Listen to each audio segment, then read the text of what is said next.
Welcome back. Today marks the first day of Homelessness Awareness Week. Organizations in Worcester are working hard to raise awareness and help those in need.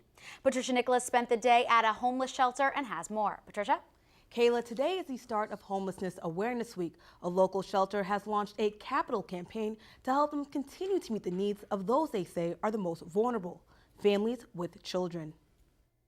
Zamara Bassett says the last year has been tough for her and her family. After trying to get housing from the state, she, her husband, and her kids found themselves homeless.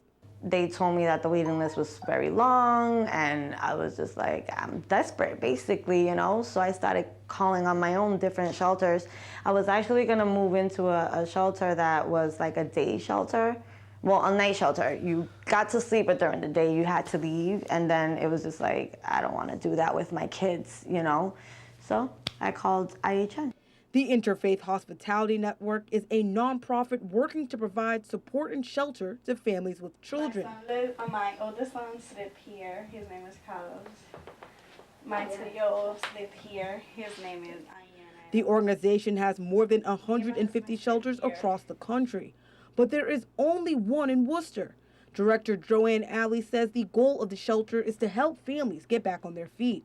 We have a case manager that works with the families, and they are working on finding housing, finding employment, getting a doctor, a counselor, whatever it is that they need.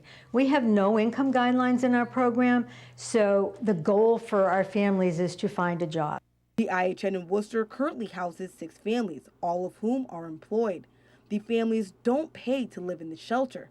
IHN says they want the families to save their earnings for their future rent in their next home. Many of our families are not in high-paying jobs.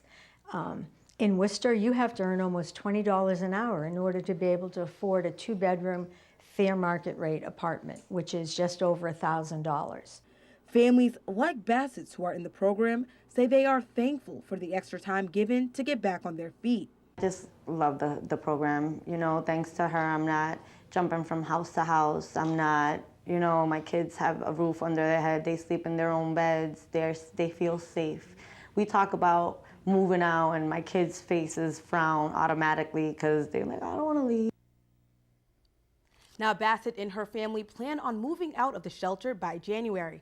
They say they would not have been able to do it without the help of IHN. Back to you.